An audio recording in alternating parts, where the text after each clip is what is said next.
Bonjour à toutes et à tous, bienvenue sur KTV, Kwezi FM, le 106.9 pour un temps de parole, oui, en direct à la radio et à la télévision. On va parler du 4e salon du tourisme. Et Dieu sait que c'est important, faire de lance, en tout cas pour le développement, c'est annoncé comme ça, faire de lance pour le développement de Mayotte, le tourisme à la part belle à partir de ce week-end. Pour en parler avec nous, c'est Michel Ahmed, le directeur du comité du tourisme. Michel, bonjour. Bonjour. Merci d'être avec nous. C'est le 4e salon. On a déjà donc l'expérience de 3 salons. Est-ce qu'il faut s'attendre à des choses nouvelles cette année ?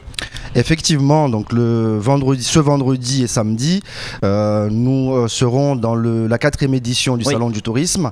Et je rappelle juste qu'en 2013, on avait mis le lagon, donc le tourisme bleu, à l'honneur. En 2014, l'année dernière, c'était l'hébergement. Et cette année, c'est le tourisme vert. Et sur la base de ce tourisme vert, il y aura effectivement des nouveautés. Et pour vous dire, le salon prend de plus en plus d'ampleur, puisque l'année dernière, nous étions à 71 exposants. Et cette année, nous sommes à 97 exposants. Génial. Alors, c'est quoi le tourisme vert ? Ça veut dire quoi, pour ceux qui nous écoutent ? Alors, au niveau du positionnement du comité du tourisme, pour vendre Mayotte à l'extérieur, nous sommes sur une triptyque. Terre, mer, culture. Donc l'année dernière, c'était la mer, mais c'est aussi montrer aux gens, surtout aux Mahorais, que le tourisme vert propose une offre importante à Mayotte, que ça soit les randonnées, que ça soit les sorties en quad, que ça soit les sorties en poney. Donc c'est profiter du paysage et profiter également de la nature et de la biodiversité terrestre que nous avons. Et j'invite les gens à venir au salon et ils seront étonnés, ils verront Mayotte comme ils l'ont jamais vu sur un plan touristique que nous avons énormément à proposer. Alors, la particularité, c'est vrai qu'on peut se poser la question, quel est l'intérêt de faire un salon du tourisme à Mayotte alors que les touristes sont à l'extérieur ? Justement, c'est l'objectif principal de ce salon, c'est d'arriver à ce que la population résidente comprenne que le touriste, ce n'est pas uniquement celui qui vient de l'extérieur. Mais le Mahorais qui réside à Mayotte peut être également touriste. C'est ce qu'on appelle le tourisme intérieur. Il peut partir de Mtsamboro, aller dans le sud de l'île, profiter de la découverte, profiter de l'hébergement qu'il y a là-bas. Il est touriste. Et il faudrait qu'on arrive, puisque nous commençons à avoir des gens qui ont un pouvoir d'achat à Mayotte, à ce que ces gens-là consomment du tourisme à Mayotte et qu'on arrête de penser que le touriste, c'est uniquement celui qui vient de l'extérieur. Parce qu'on ne connaît pas bien notre île en fait. Effectivement, c'est le deuxième objectif du salon, c'est de faire en sorte que la population résidente maîtrise, connaisse parfaitement l'offre touristique et les potentialités de Mayotte pour après qu'ils en deviennent des ambassadeurs de choix, puisque dans nos chiffres, le tourisme affinitaire, ceux qui viennent sur la base des conseils d'amis et de famille sont plus importants. Autre élément important sur ce salon, on voit pousser de manière flagrante la volonté de retrouver les racines et la culture, y compris la fabrication d'un plat typique mahorais. Exactement. Alors là, rapidement, pour le salon, donc nous aurons des animations phares. Notamment, nous allons reproduire sur place un jardin botanique de façon à ce que les Mahorais découvrent et redécouvrent les essences de Mayotte. Nous aurons également une micro-ferme sur place où il y aura des canards, des dindons, ce genre de choses. Et dans les espaces derrière, nous aurons la gastronomie locale pour que les gens puissent passer une journée entière sur place et pouvoir consommer local sur place. Le salon est gratuit ? Et effectivement, enfin, pour les visiteurs, je parle. Effectivement, le salon est gratuit pour tout le monde. C'est vendredi toute la journée de 10h à 18h. Et l'élément de précision importante, c'est que cette année, vendredi, nous faisons une nocturne également. Yes. Puisque nous arrêtions à 18h. Et à partir de 18h jusqu'à 21h, nous allons faire avec la compagnie Ariar ce qu'on appelle Hale Halele. Qui sont les contes d'antan, comme on le faisait avec le grand-père. Ça veut dire qu'on peut venir avec les gamins le soir et écouter les contes d'antan en français, en chimaoré ?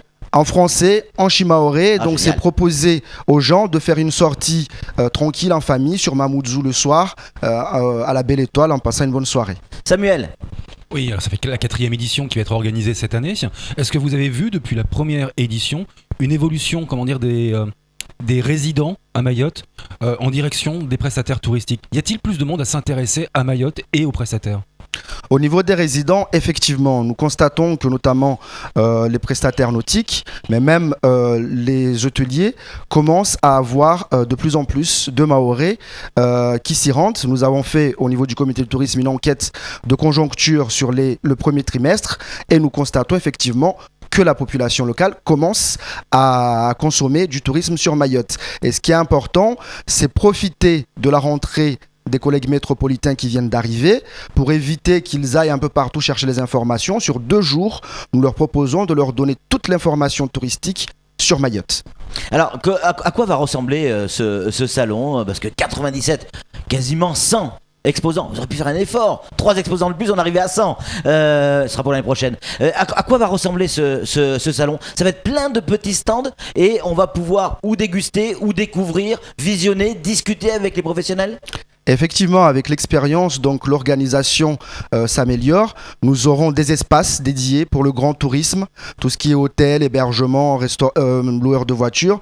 Nous aurons un espace pour l'artisanat, un espace pour la gastronomie, les espaces d'animation et un élément de précision.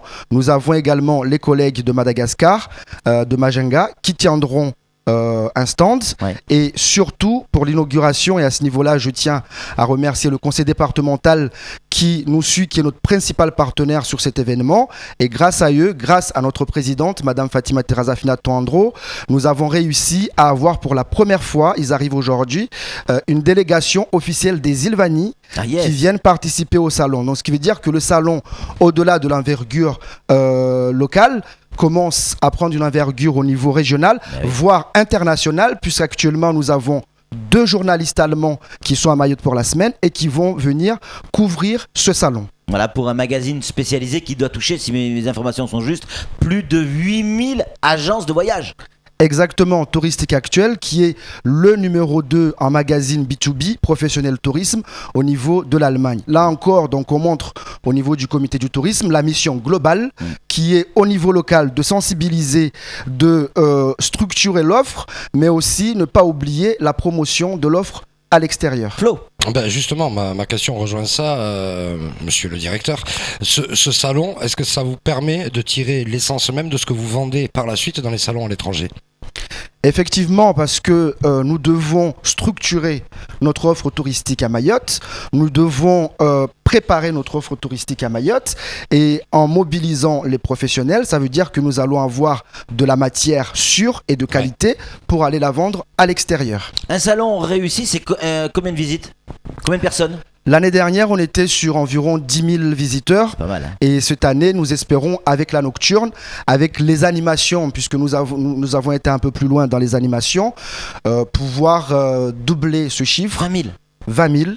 Ça, c'est l'objectif. Ça, c'est l'objectif. Ouais. Et je compte sur l'ensemble de la population de Mayotte, petits et grands, pour venir et qu'on arrive à ce chiffre de 10 000, puisqu'il y aura des animations. De 20 000.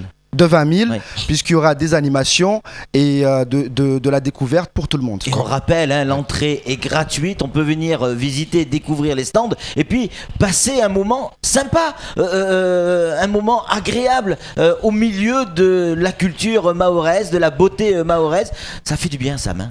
Ah oui, c'est magique. Enfin, on avance, j'ai le sentiment qu'on progresse, qu'on travaille pour progresser et se développer. En attendant, le salon du tourisme, la 4e édition, donc c'est ce week-end. On arrive en fin de temps de parole. Je pense déjà, moi, à ce qui va se passer aussi à Top Reza. À Top Reza, il va y avoir une organisation un petit peu particulière. C'est le salon du tourisme en France, à Paris. Effectivement, donc à la fin du mois, après le salon du tourisme de Mayotte, le comité du tourisme et une délégation de professionnels de l'île, nous allons participer au salon Topresa à Paris, qui est, comme on dit dans le jargon, la Mecque du tourisme. Et pour cette occasion, nous allons, parce qu'à Topresa, il faut toujours arriver avec une nouveauté.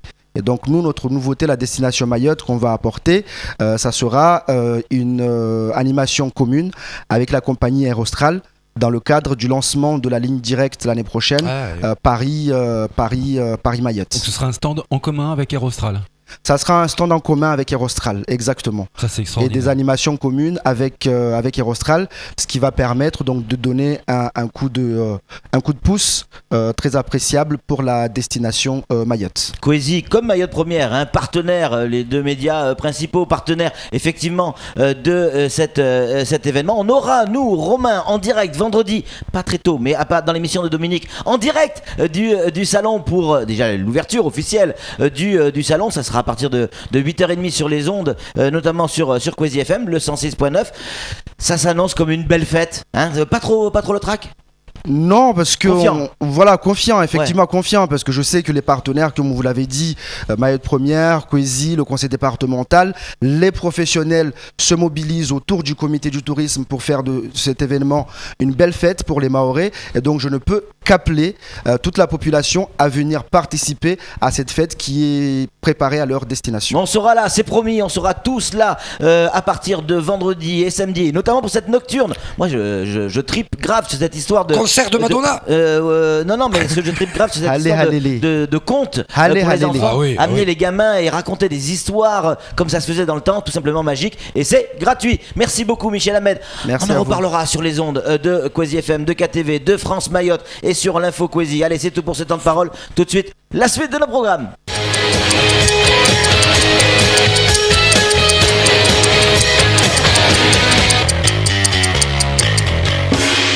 Ah bon, sur les ondes de France Mayotte, ça va être un peu compliqué.